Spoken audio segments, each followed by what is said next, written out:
이 이야기를 처음 들었을 때 저는 도저히 믿을 수 없었습니다. 충청남도 예산군의 작은 농장에서 일어난 일. 그것은 평범한 일상이 순식간에 생과 사의 갈림길로 바뀌는 순간이었어요. 서울에서 귀농한 김민준 가족과 16달 된 딸 하유리, 그리고 하얀 털을 가진 진돗개 한 마리. 누구도 예상하지 못한 위험이 평화로운 오후를 습격했을 때 가장 작고 약한 존재를 지키기 위해 나선 것은 다름 아닌 한 마리의 개였습니다. 만약 그때 콜라가 없었다면 상상만 해도 끔찍한 일이었죠. 하지만 그날 일어난 기적 같은 일은 단순히 한 가족의 이야기를 넘어 전국을 감동시켰고 심지어 정부까지 나서게 만들었어요. 과연 그 작은 농장에서 무슨 일이 일어났던 걸까요? 어떻게 한 마리의 진돗개가 온 가족의 운명을 바꾸어 놓았을까요? 지금부터 믿기 어렵지만 실제로 일어난 이 놀라운 이야기를 들려드리겠습니다. 1초밖에 걸리지 않는 구독과 좋아요 눌러주시면 이야기가 더 재미있으실 거예요. 그럼 지금부터 시작합니다. 서울 강남구 테헤랄로의 빌딩 숲을 뒤로하고 김민주는 아내 소영과 16달 된 딸 하유리를 데리고 충청남도 예산군의 작은 농촌 마을로 향했습니다. 차창 밖으로 펼쳐지는 초록빛 논밭과 산자락이 도시의 회색빛 콘크리트와는 전혀 다른 세상을 보여주고 있었죠. 민준의 마음속에는 설렘과 불안이 동시에 자리하고 있었어요. 인터넷 마케팅 회사에서 팀장으로 일하던 민준이 귀농을 결심한 이유는 단순했습니다. 장인 김종수가 30년간 운영해온 토마토 농장이 심각한 경영난에 빠져 있었거든요.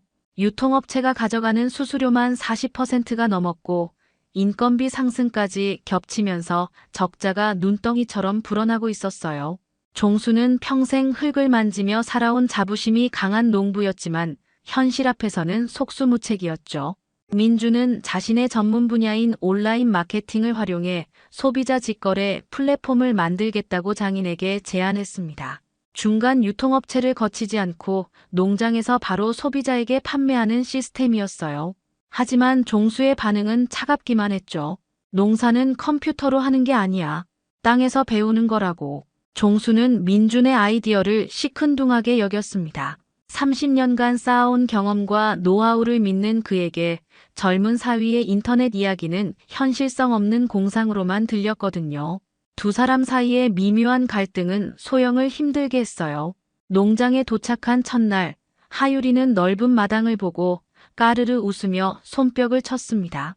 도시 아파트의 좁은 공간에서만 지내던 아이에게는 모든 것이 신기했죠. 특히 하얀 털을 가진 진돗개 콜라가 마당을 뛰어다니는 것을 보고는 눈을 떼지 못했어요. 콜라는 소영이 임신했을 때 새끼로 데려온 개로 하유리와 함께 자라며 형제처럼 지내고 있었습니다. 콜라야 안녕. 하유리는 아직 말을 제대로 하지 못했지만 콜라를 향해 팔을 뻗으며 애교를 부렸어요. 콜라 역시 하유리를 각별히 아꼈습니다. 아이가 걸음마를 배울 때도 옆에서 함께 뛰어다니며 넘어지지 않도록 조심스럽게 지켜봤거든요. 때로는 하유리가 위험한 곳으로 가려 하면 앞을 막아서기도 했죠. 종수는 손자와 진돗개가 뛰어노는 모습을 바라보며 잠시 얼굴이 부드러워졌지만 민준과 마주치면 다시 굳어졌습니다. 소영은 그런 아버지와 남편 사이에서 중재 역할을 하려 노력했어요. 아버지, 민준이도 정말 열심히 하려고 해요. 시간을 두고 지켜봐 주세요. 하지만 현실은 녹록지 않았습니다. 농사일에 익숙하지 않은 민준은 매일이 시행착오의 연속이었고 종수의 눈에는 답답하기만 했죠. 그럼에도 불구하고 이 가족은 서로를 아끼는 마음만큼은 변하지 않았어요. 농장에서의 생활이 시작된 지 일주일이 지난 어느 이른 아침, 종수는 평소처럼 비닐하우스 점검을 위해 나섰습니다. 새벽 공기는 차가웠지만 상쾌했고 토마토 모종들이 건강하게 자라고 있는 모습을 보니 마음이 뿌듯했어요. 하지만 세 번째 비닐하우스 뒤편에서 이상한 것을 발견했죠. 땅 위에 떨어진 거대한 뱀어물이었습니다. 길이만 해도 2미터는 좋게 넘어 보였고 두께 또한 성인 남성의 팔뚝만 했어요. 종수는 뱀어물을 주워들고 곰곰이 살펴봤습니다. 30년간 이 땅에서 농사를 지으면서도 이렇게 큰 뱀어물은 처음 보는 것이었거든요. 이상하네. 이런 큰 놈이 어디서 온 거지? 마침 옆 농장에서 일찍 나온 박철민이 종수를 발견하고 다가왔습니다. 철민은 종수와 동갑내기로 20년 넘게 이웃으로 지낸 절친한 사이였어요. 그런데 철민의 표정이 심상치 않았죠. 종수야, 그거 큰일이네. 나도 며칠 전부터 이상한 걸 봤거든. 철민은 사흘 전 자신의 밭에서 목격한 일을 털어놨습니다. 해질 무렵 물을 주러 나왔다가 산 쪽에서 굉장히 큰 뱀이 기어가는 것을 봤다는 거였어요. 처음에는 눈을 의심했지만 분명히 2미터는 넘어 보이는 큰 뱀이었다고 했죠.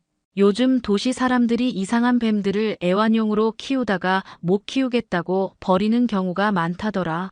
아마 그런 놈이 아닐까? 철민의 말에 종수는 고개를 저었습니다. 평생 산과 들을 벗삼아 살아온 그에게 뱀은 그리 낯선 존재가 아니었거든요. 구렁이든 살모사든 원래 이 땅에 살던 것들이니 크게 걱정할 일은 아니라고 생각했어요. 구렁이야 원래 있던 거지 뭐. 사람 해치는 것도 아니고 말이야.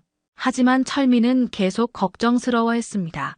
특히 어린 하유리가 있는 집이라 더욱 조심해야 한다고 당부했죠. 종수는 철민의 우려를 이해하면서도 크게 개의치 않았어요. 30년간 이런 일로 큰 사고가 난 적은 한 번도 없었으니까요. 그런데 이상한 건 콜라의 행동이었습니다.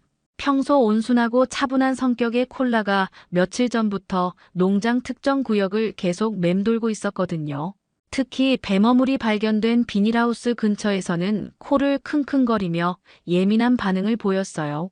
오후 3시경 소영은 하유리를 비닐하우스 앞 그늘진 곳에 돗자리를 깔고 눕혔습니다.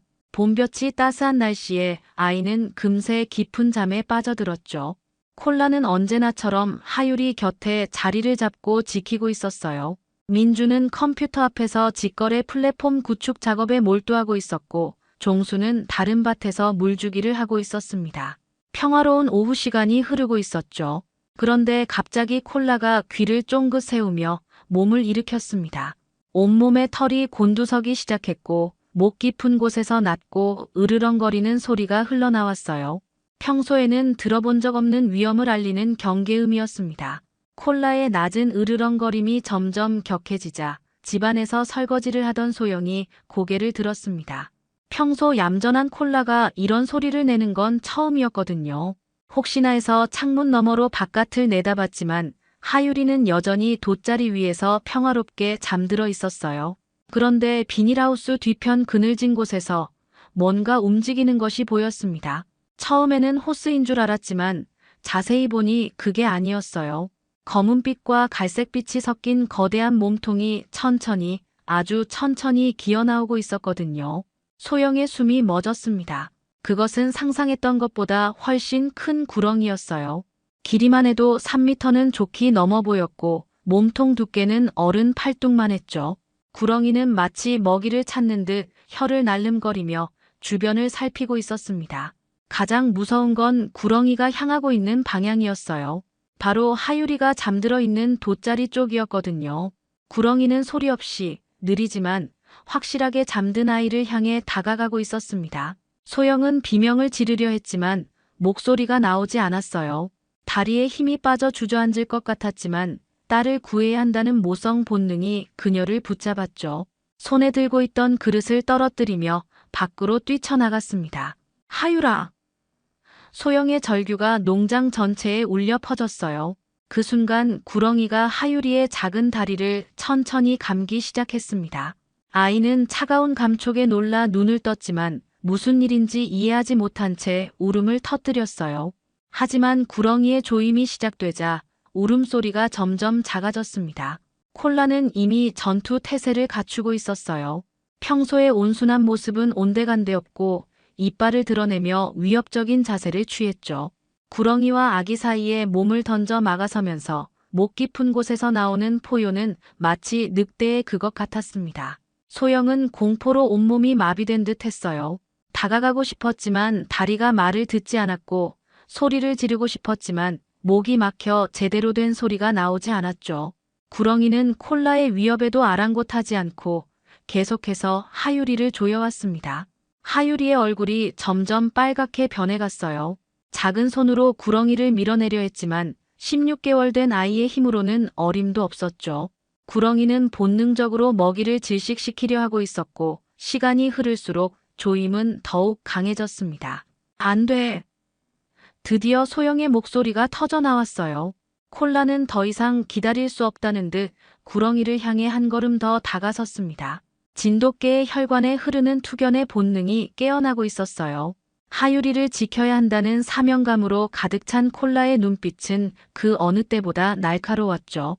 구렁이 역시 콜라의 존재를 위협으로 느끼기 시작했습니다. 하지만 이미 먹이를 잡은 상황에서 쉽게 포기할 수는 없었어요.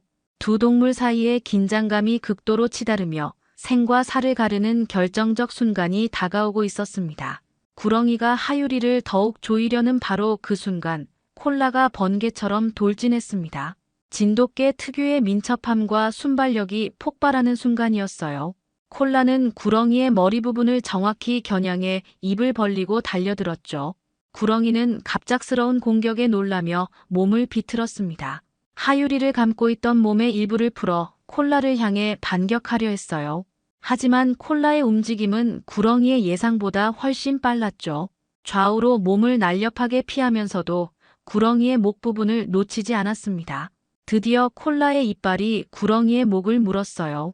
진돗개의 강력한 턱 힘이 구렁이의 몸통을 꽉 잡았죠.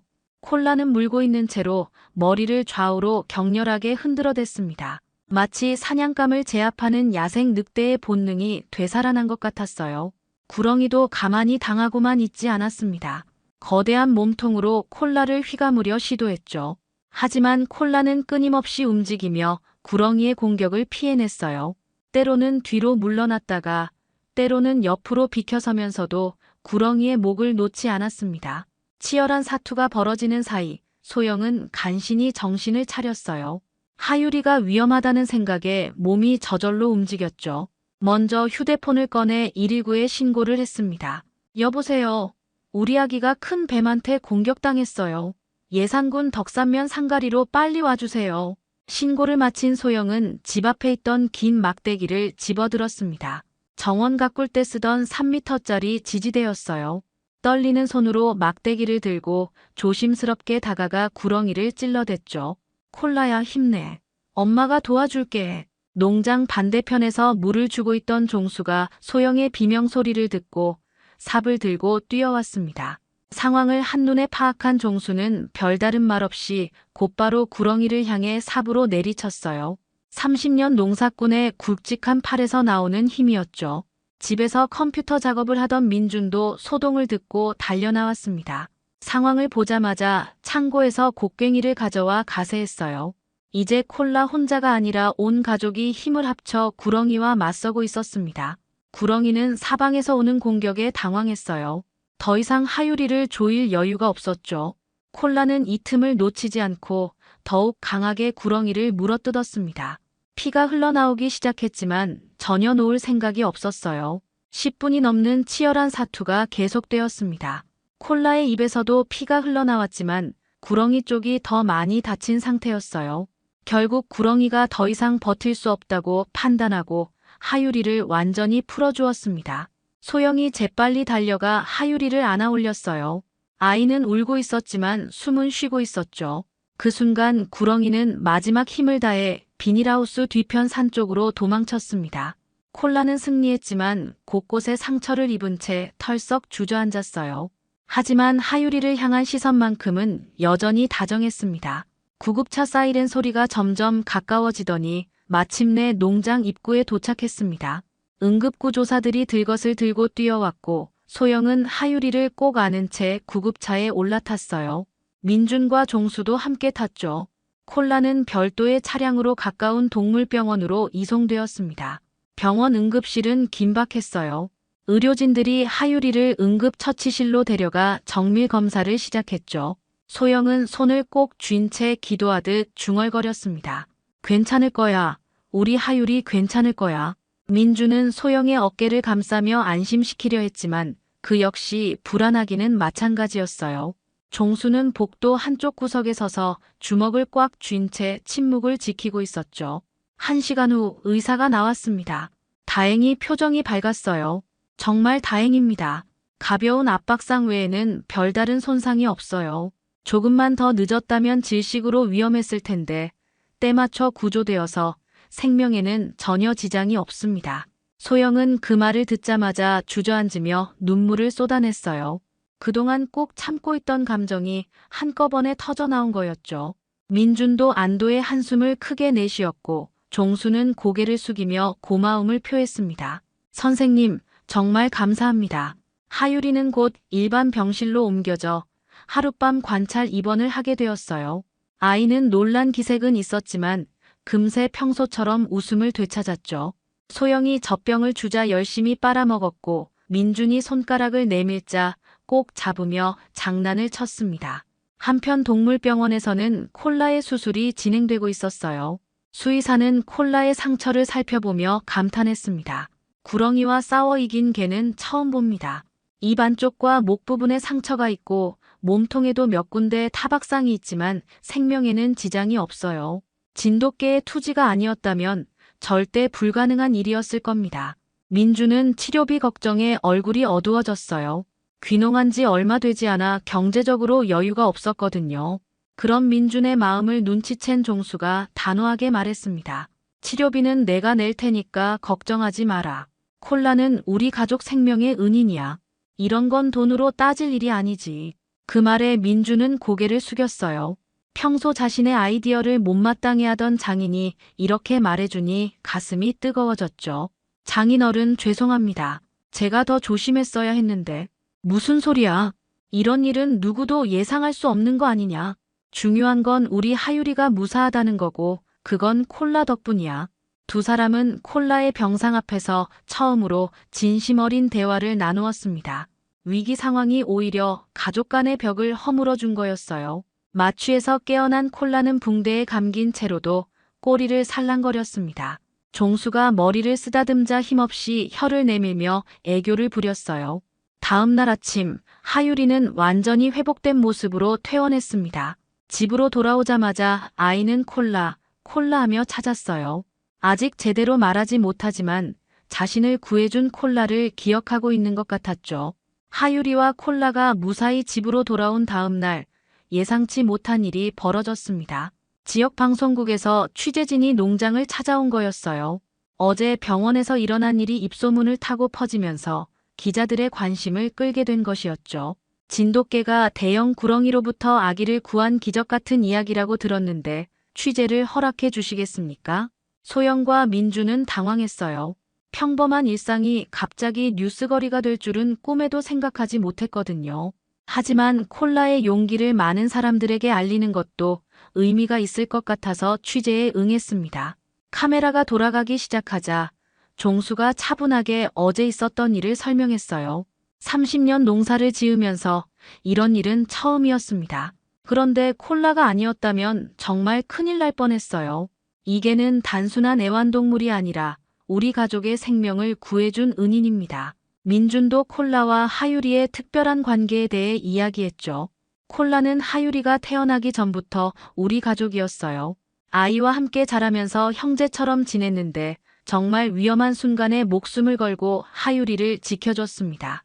취재 영상이 저녁 뉴스에 방송되자 반응이 폭발적이었어요.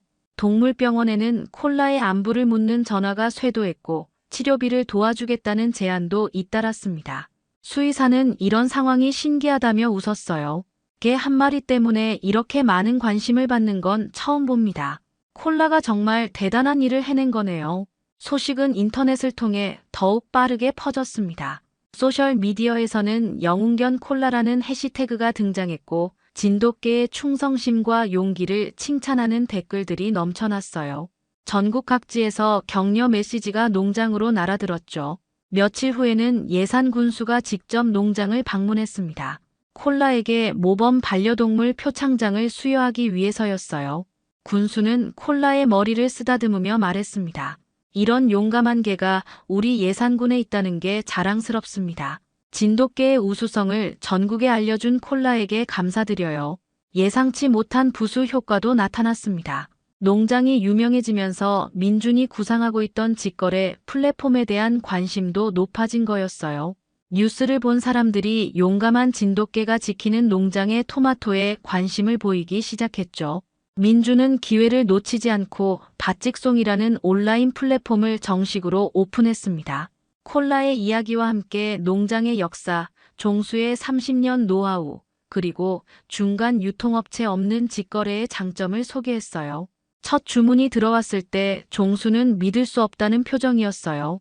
정말 인터넷으로 토마토를 주문하는 사람이 있다고. 네, 장인어른. 벌써 20박스나 주문이 들어왔어요. 콜라 덕분에 우리 농장이 유명해진 거죠. 종수는 화면 속 주문 목록을 바라보며 감회가 새로웠습니다. 평생 중간 상인들에게 헐값에 팔던 토마토가 소비자에게 직접 전달되는 모습을 보니 신기하기만 했어요. 그럼 중간에서 떼가는 돈 없이 우리가 다 받는 거야? 맞습니다. 포장비와 택배비만 빼면 나머지는 모두 농장 수익이 돼요. 이때부터 종수의 민준을 보는 시선이 달라졌습니다. 처음에는 현실성 없는 아이디어라고 생각했지만 실제로 효과를 보니 인정하지 않을 수 없었거든요. 콜라의 이야기가 지역 뉴스를 넘어 전국 방송으로 확산되기 시작했습니다. 주요 방송사들이 앞다투어 이 감동적인 사연을 다뤘고 소셜미디어에서는 영웅견 콜라라는 해시태그가 실시간 검색어 상위권에 올랐어요. 전국 각지에서 응원과 격려의 메시지가 쏟아져 들어왔죠. 특히 진돗개 보호단체들의 반응이 뜨거웠습니다. 한국진돗개보존회 회장이 직접 농장을 찾아와 콜라를 만났어요. 이런 사례야말로 진돗개의 우수성을 보여주는 대표적인 사건입니다. 충성심과 용기, 그리고 가족을 지키려는 본능이 완벽하게 드러난 거죠. 회장은 콜라의 혈통을 조사해보겠다며 진돗개 보존에도 큰 도움이 될 것이라고 말했어요. 또한 이 이야기를 해외에도 소개해서 한국 진돗개의 우수성을 알리고 싶다고 덧붙였죠. 일주일 후 더욱 놀라운 소식이 전해졌습니다. 농림축산식품부에서 김민준 가족의 농장을 반려동물과 함께하는 스마트팜 모델 농가로 선정한다는 공문이 도착한 거였어요. 정부 차원에서 이들의 사례를 모범 사례로 육성하겠다는 뜻이었습니다. 이게 정말 우리 농장 얘기가 맞나? 종수는 공문을 몇 번이나 다시 읽어봤어요. 민준도 믿기지 않는다는 표정이었습니다. 불과 한 달 전만 해도 경영난에 허덕이던 농장이 갑자기 정부 모델 농가가 된 거니까요. 콜라 덕분에 우리 인생이 완전히 바뀌었네요. 방송국 출연 제안도 잇따랐습니다. 하지만 가족들은 신중하게 검토했어요. 상업적인 목적의 프로그램보다는 교육적 의미가 있는 방송에 출연하기로 결정했죠. 결국 한국교육방송공사의 다큐멘터리 프로그램에 출연하기로 했습니다. 촬영 당일 제작진들이 농장에 도착했어요.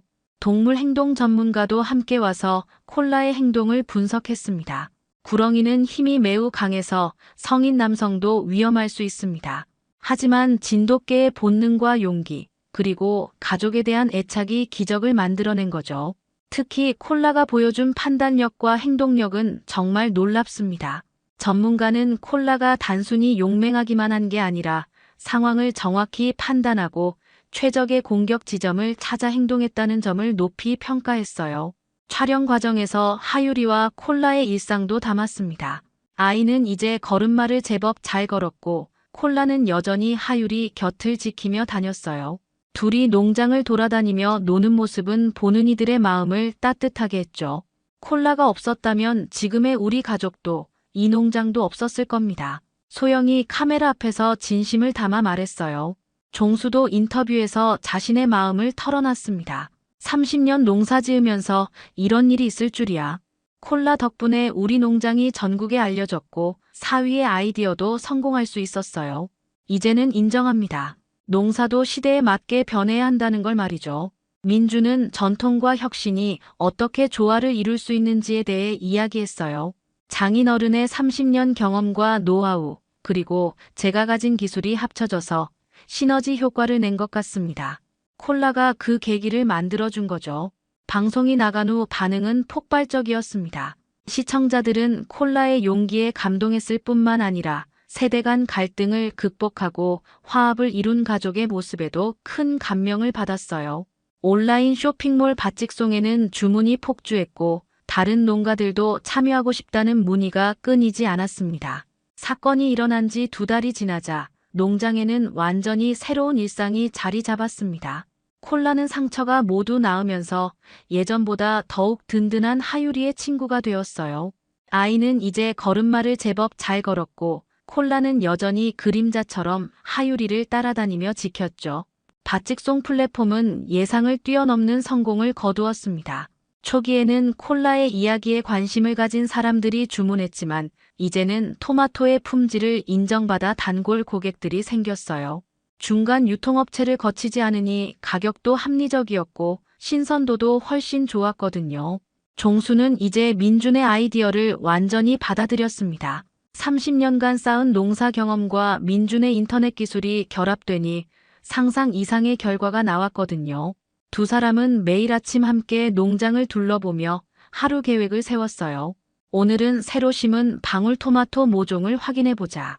온라인으로 예약 주문이 많이 들어왔더라. 네, 장인어른. 그리고 오후에는 이웃 농가 사장님들이 오시니까 플랫폼 사용법도 설명해 드려야죠.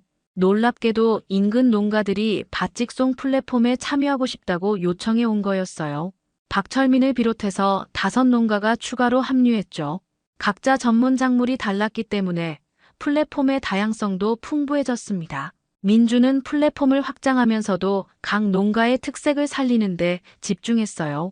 종수의 토마토는 영웅견이 지키는 전통 토마토, 철민의 오이는 3대째, 이어온 유기농 오이 이런 식으로 스토리텔링을 입혔죠. 농림부에서도 정기적으로 점검을 나와 모델 농가로서의 역할을 확인했습니다. 담당 공무원은 이들의 성과에 만족스러워했어요. 반려동물과 농업이 이렇게 조화롭게 어우러진 사례는 처음입니다. 다른 지역에도 좋은 모델이 될 것 같아요. 하유리는 이제 20개월이 되어 제법 말도 하고 뛰어다니기도 했습니다. 가장 좋아하는 일은 콜라와 함께 농장을 돌아다니는 거였어요. 비닐하우스 사이를 뛰어다니며 토마토를 구경하고 콜라가 경계를 서면 옆에서 따라하기도 했죠. 콜라야, 고마워. 하유리가 콜라의 목을 안으며 말했어요. 무슨 뜻인지는 정확히 모르겠지만 콜라가 자신을 지켜준다는 걸 본능적으로 아는 것 같았습니다. 어느 저녁 소영은 석양이 지는 농장을 바라보며 지난 시간을 돌아봤어요. 서울에서의 바쁜 일상과는 전혀 다른 삶이었지만 이보다 더 행복할 수는 없을 것 같았죠. 콜라는 단순한 개가 아니라 우리 가족을 완성시켜준 수호신이에요. 민준도 고개를 끄덕였습니다. 위기의 순간에 가족을 지켜준 콜라 덕분에 장인과의 관계도 좋아졌고 사업도 성공할 수 있었거든요. 해가 저물어가는 농장에서 하유리와 콜라가 함께 뛰어놀고 있었어요. 아이의 맑은 웃음소리와 콜라의 짖는 소리가 들판에 울려 퍼졌죠. 혈연을 넘어선 진정한 가족의 의미가 무엇인지 보여주는 따뜻한 풍경이었습니다. 종수는 그 모습을 바라보며 빙긋 웃었어요. 30년 농사꾼 인생에서 가장 값진 보물을 얻은 기분이었습니다. 오늘 이야기 어떠셨나요? 구독과 좋아요는 이미 하셨을 테니 시청자님의 의견을 댓글로 달아주세요. 항상 건강하시고 행복하세요.